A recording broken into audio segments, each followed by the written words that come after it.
Jorge Armando, y fíjese que hace unos días platicaba con Beatriz Aldaco, promotora cultural, miembro del equipo de transición en temas culturales y educativos de el gobernador electo de Sonora, Alfonso Durazo, escritora, amiga obviamente, miembro de esta familia sin censura. Platicaba de el terror que les provoca la idea de la reelección y cómo siguen con esta narrativa a pesar de que se les ha dado hasta en las narices a esos intelectuales como Héctor Aguilar Camín con los hechos. Bueno, pues Beatriz Aldaco ha escrito en sonorainclusiva.com y me imagino que también ya está en Regeneración MX, ya me corregirá ella si no es así. En su columna Suave Matria escribe sobre la creciente paranoia sobre la ficticia reelección presidencial y dice así: suele ocurrir que cuando se ha ido por los senderos de la vida, el periodismo, la política, actuando en contra de los principios social y sustancialmente aceptados en esas áreas, la honradez, la ética, la decencia, se piensa que los demás lo hacen de la misma manera. A ese comportamiento básico pero trascendente lo ilustra el dicho: el ladrón juzga por su condición, al cual, por respeto a los animales y a lo ajena que todavía no es su conducta, preferimos sobre el que dicta: el león cree que todos son de su condición. Arriba los leones, no los ladrones. Un fantasma recorre las mentes de ciertos personajes de la oposición y sus secuaces. El miedo a la reelección de López Obrador. Algo impensable si las y los susodichos tuvieran la posibilidad de ver las cosas no solo a través del propio cristal de sus ojos, sino del de quien actualmente ostenta el poder ejecutivo. Pero eso les resulta prácticamente imposible. Primero se presenta el mecanismo de la imagen especular. El sujeto que aparentemente ve al otro en realidad se ve a sí mismo como si se contemplara en un espejo. Y en segundo lugar, deviene la proyección de su propio pensamiento como si correspondiera al del sujeto de su interés. Hay una especie de mimetización no advertida por el actor de esta zona ambigua de percepción. La confusión es tan difusa como la lucidez y capacidad de autoobservación y autocrítica de quien la comparta, pues este o esta no suele darse cuenta del equívoco. Se trata de personas que en general carecen de la capacidad de situarse en la posición del otro. Ese es el problema de raíz. Son los mismos a quienes les es imposible ponerse en el lugar de aquellos que son víctimas de la pobreza, la desigualdad, la discriminación, el clasismo, la corrupción. No les es dado salir de sus propias y estrechas individualidades. Para ellos no hay nada más allá de sí mismos, de sus coordenadas personales, familiares, de cotos y de grupos. Si bien existen mecanismos paranoicos derivados de señales inequívocas de que una amenaza acecha en el caso de la tan temida reelección de López Obrador, lo que prevalece más bien son contraevidencias, pues si en algo ha insistido el mandatario es en su filiación a los principios maderistas de la no reelección y varias veces ha reiterado que no traicionará esa adhesión. Pero resulta que mientras más contraevidencias existen, más crece el fantasma paranoico. Y para seguir hablando de los casos que aborda Beatriz Aldaco en su columna Suave Matria, la saludo con mucho gusto. Beatriz, te mando un abrazo. ¿Cómo estás? Buenas tardes en Sonora, buenas noches en otras partes del país. ¿Qué tal? Buenas tardes. Pues aquí en San Carlos, Sonora, muy contenta de estar en tu programa y agradeciendo mucho el espacio, al igual que a las compañeros y compañeras de tu equipo, siempre muy amables. Y sí, está este tema que, como bien comentaste, habíamos platicado tú y yo de este fantasma que recorre las mentes de ciertos personajes de la oposición y que, como hemos visto, no se finca en realmente una amenaza real y concreta, sino que han tenido que inventar este supuesto de la reelección para tener un nuevo referente contra el cual expresarse. Y ahí en el artículo que bien menciona se publicó en Sonora Inclusiva, pero mañana sale en Regeneración el artículo. Por algún motivo hubo ahí una confusión y no se publicó ahí en Regeneración, pero mañana ya se va a poder leer ahí. Yo lo voy a compartir en mi Facebook para que la gente tenga acceso al material. Bueno, hay gente como Calderón, como Madrazo, como ahí los mencionan en el artículo, que han expresado literalmente su casi convencimiento de que los pasos de López Obrador son hacia la reelección, como si ellos tuvieran esa bola de cristal, como si realmente el presidente haya dado evidencias, ¿no? de esta intención. Y entonces lo interesante es escudriñar en escudriñar en sus mentes y ver cómo podemos aplicar lo poquito que sabemos de análisis de discurso y de salud mental para inferir que se trata de un asunto como el que narro, como el que ya leíste tú de mi artículo, que son personas que al verse, al ver al otro, realmente se ven a sí mismas. Es tanta la focalización en sus propias personas, en sus propias individualidades, que les cuesta mucho trabajo salirse de ellas, tomar perspectiva y valorar adecuadamente la posición del otro. Por eso digo que son los mismos que tampoco pueden ponerse, ni les gusta ponerse, ni son capaces de ponerse en el lugar de otras personas, sobre todo de los más desprotegidos, que si nosotros analizamos el discurso tanto de Aguilar Camín como de los otros personajes que cito en el artículo, no cita a Loret de Mola, pero Loret de Mola también habla de lo mismo, son personas que tampoco, para ellos no es importante, no es relevante, nunca vamos a ver que en sus participaciones periodísticas o en sus artículos periodísticos retomen algo que no tenga que ver con ellos mismos, o sea, algo que les sea ajeno, como esta parte de la población vulnerable, por decirlo, ¿no? Los programas sociales, todo esto que la gran mayoría de la población vemos como positivo, como un elemento ineludible del cambio que estamos viviendo, ellos no lo pueden ver de esa manera porque no pueden salir de su propio ilimitado espacio vital, ¿no? Así es. Beatriz, déjame leer un poco más de la columna. Dices, la paranoia prevalece. Según Aguilar Camín, la revocación de mandato de López Obrador es una especie de pretexto para ampliar su propio mandato e incluso reelegirse. Esto que mencioné en el programa, tú me habías advertido y aquí exhibimos precisamente las declaraciones de Héctor Aguilar Camín. Felipe Calderón supone que en la mente del actual mandatario vive la idea de extender su mandato más allá de 2024 y todavía se da el lujo de prevenir. Eso sería una traición histórica, y cito, eso sería una traición histórica, no quiero imaginar, y ya fue en México causa de una revolución muy sangrienta y costosa para el país. Palabras del urdidor de la guerra contra el narco y sus daños colaterales. Roberto Madrazo asegura que conoce al presidente Andrés Manuel López Obrador desde que eran adolescentes y que está trabajando por su reelección o alguna forma para ampliar su mandato. Y me fascina cómo cierras, querida Beatriz. Y mientras el miedo acompañante de la paranoia de la reelección aturde a los visiblemente afectados por la cuarta transformación, Andrés Manuel López Obrador se da el lujo de bromear en una mañanera asegurando que le quedan 6 años de gobierno, porque formalmente me quedan 3, pero como trabajo al doble son 6. Lo dijo el 12 de mayo del 2021. Pues sí, es que eso es lo único que se ponen de pechito para que el provocador profesional número 1 de México hasta se burle de ellos.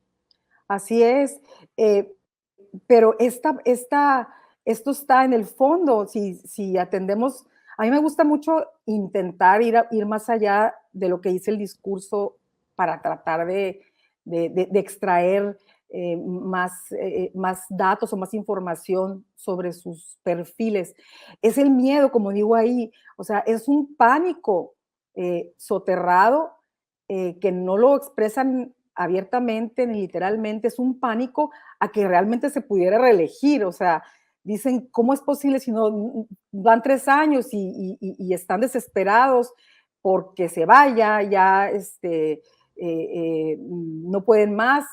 Imagínate cómo se sienten nomás de pensar en el terror de que se pueda reelegir AMLO. Y esto es muy gozoso porque, como bien lo releíste visto, lo leíste ahorita, de cómo cierro el artículo, que por un lado esté esta parte patética de las actitudes y de los perfiles de estos personajes, y por otro lado López Obrador tan campante, tan campechano y tan suelto como para permitirse bromear, para asustarlo de alguna forma, de que se va a quedar, que le quedan 6 años cuando le quedan 3, y el argumento que da o la razón que da de que trabaja al doble, ver de ese lado esa soltura y esa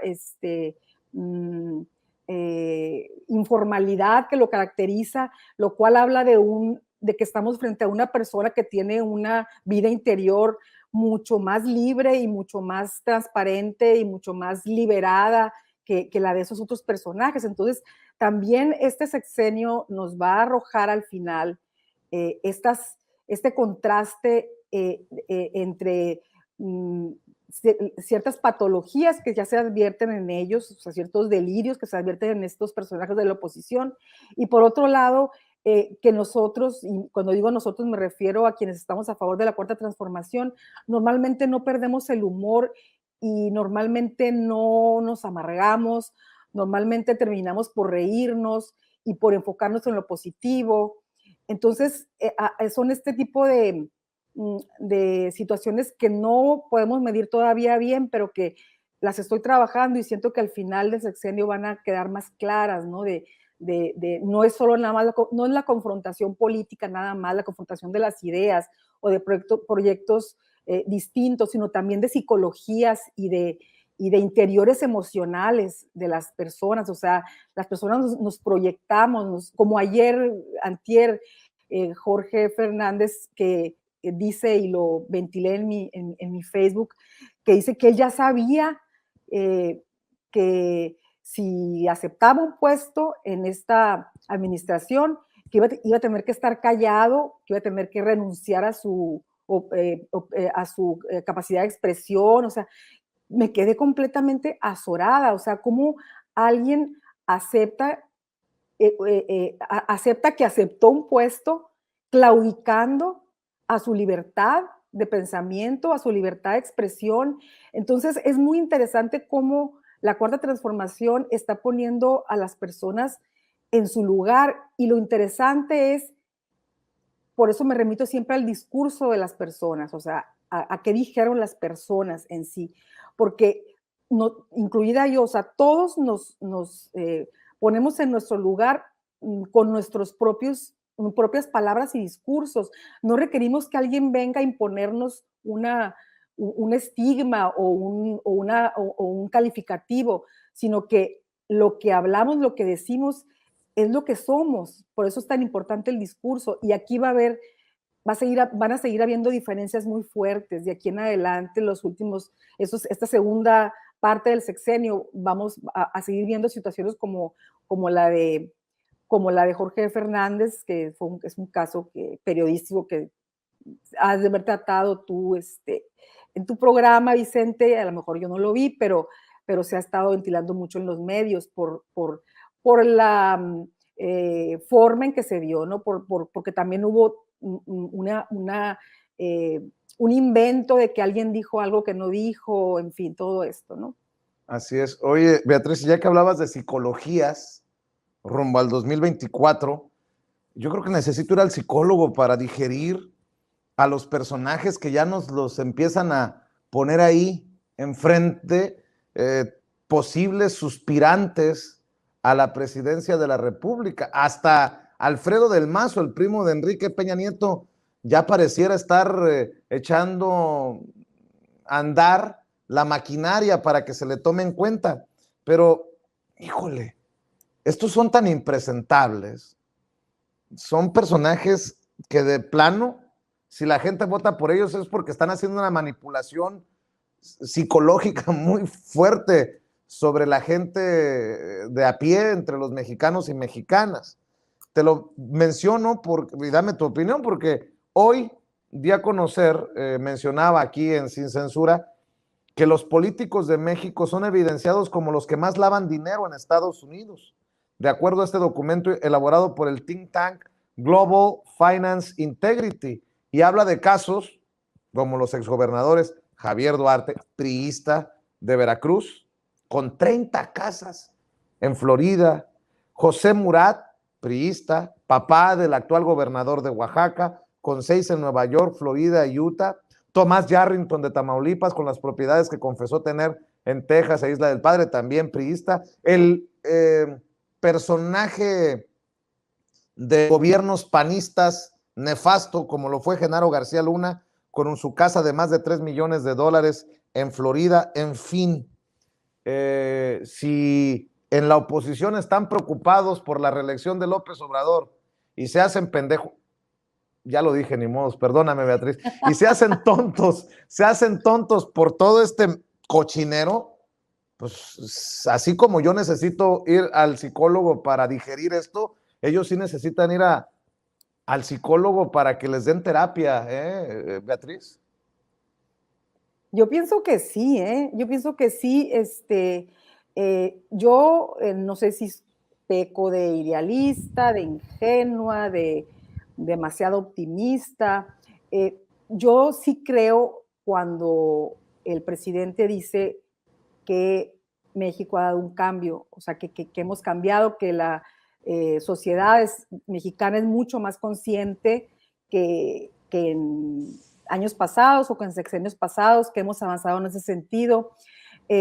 Yo no creo que después de esta administración en la que el presidente hace decenas y decenas de compromisos como candidato y luego muestra que los cumple, que le faltan nada más 2 o 3, yo no creo que después de este cambio radical, histórico, de el aumento al salario mínimo como se ha hecho en esta administración, que después de los programas sociales que han beneficiado a tantísimas personas, yo no creo que tengan posibilidad estos personajes impresentables. Pienso que sí deberían de ir más que nosotros ellos, a auscultarse, a analizarse, porque pretender lanzarse o tener aspiraciones para ser candidatos en estos momentos en los que como nunca se ha combatido la corrupción y siendo ellos los exponentes más prístinos de la corrupción en México, se atrevan a pensar que pueden enarbolar una bandera de su partido, del PRI, del PAN, para contender por la presidencia. O sea, me parece completamente fuera de lugar y yo no creo que esto ocurra. Yo pienso que nuestro futuro, el futuro sexenio, nuestro futuro político va a venir del relevo generacional del que habla López Obrador, del relevo generacional al interior de su propio gabinete, que de ahí van a salir opciones, que va a haber oportunidad de que los ciudadanos opinemos sobre quién es la o el mejor, y que de ahí va a salir el próximo o la próxima presidenta. Oye, querida Beatriz, y para cerrar, el que necesita no solamente ir al AA, entendió el que entendió, sino al psiquiatra es Felipe Calderón. Híjole, sí. Estos personajes tuvimos como presidentes, con esa bajeza, con ese nivel, ya deja tú de político, sino de persona, lucrando Felipe Calderón o intentando sacar raja de la muerte de su sobrino. Dice en un tuit: hoy falleció de COVID-19 mi sobrino F en Morelia a los 28 años. Una gran tristeza familiar, indescriptible el dolor de su madre y de su abuela. Descansa en paz.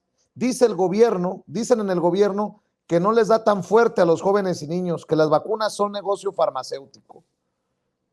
No, a ver, ni en el luto familiar se puede contener este señor. Yo por más que niegue su alcoholismo, pues es así de evidente su mezquindad, así como cuando un alcohólico ve un trago y no puede detenerse y se lo chupa y sigue chupando hasta darse contra la pared. Así él aprovecha cualquier oportunidad para soltar el veneno. Dame tu opinión, si quieres, Beatriz. Perdón por contaminarte con mis cosas.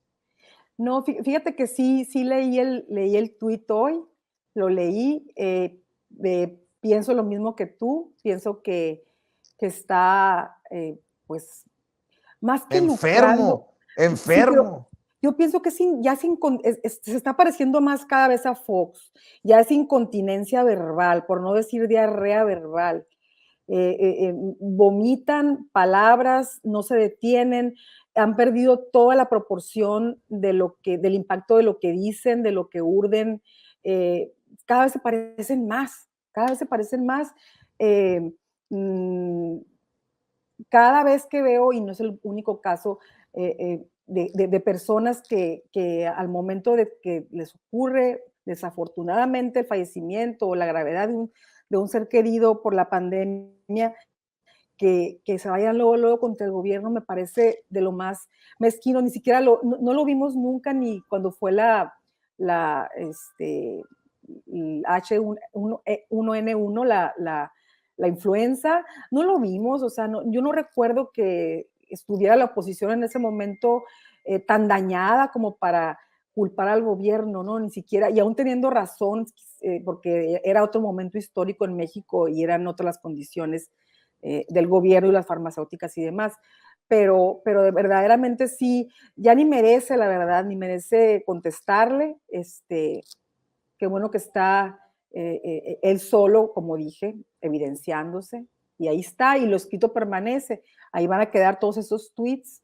Se harán libros, se harán ensayos, se harán discursos, y ahí veremos quién es quién. Y por cierto, no quiero aprovechar la oportunidad para mostrarte mi solidaridad y la de mi familia por, pues escuché lo de las amenazas, todo esto tan lamentable, ¿no? Que se da por el hecho de que tú ejerces un periodismo libre, un periodismo sin censura que yo reconozco, que yo valoro y que muchos valoramos. Y quise empezar así, no lo hice, pero por lo menos termino diciéndote que somos muchísimos los que te apoyamos, los que estamos contigo. No creo que vaya a pasar nada. Son patadas de ahogado de personas. Realmente la forma como se expresan habla del tipo de personas que son quienes lanzan estas amenazas. Y que sepas pues, que estamos contigo, Vicente. Te agradezco mucho, Beatriz, te agradezco mucho. Lo único que me molesta de las amenazas es que se metan con mi dentadura casi perfecta, que me digan que aunque vaya con mi familia, no, con la familia no se metan, no sean así, hombre. Y lo de la dentadura, lo digo toda mi vida cuidándome la dentadura para que me digan que tengo la dentadura chueca, no la ching. Véanme bien, soy yo, mi querida Beatriz Aldaco, con todo el sarcasmo del mundo. ¿Por qué no cerramos aquí? Y bueno, hay que invitar a la gente para que siga apoyando lo que escribes. Recuérdanos cómo se llama el portal en Sonora. Obviamente mañana se va a subir Suave Matria a Regeneración MX y también que te sigan apoyando en Facebook. Claro que sí. Se llama Sonora Inclusiva se llama el portal. Así lo encuentran, www.sonorainclusiva.com, y mañana se publica el artículo en el periódico Regeneración, y en redes pues solo Beatriz Aldaco en Facebook, nada más. Es mi muro, ni siquiera es página personal, es mi muro, mi modesto muro que es público, ¿no? Y ahí, ahí discutimos, a veces se arman realmente diálogos interesantes, discusiones, debates, y todos están invitados a entrar. Muy bien, pues nos vemos pronto, Beatriz Aldaco. Te mando un abrazote. Igualmente. Saludos a la familia. Claro que sí. Muchas gracias, Vicente. Hasta luego. A todo el equipo. Gracias. Cuídate, Beatriz. Bye. Beatriz Aldaco. La admiramos, la respetamos y le agradecemos que forme parte de esta familia sin censura.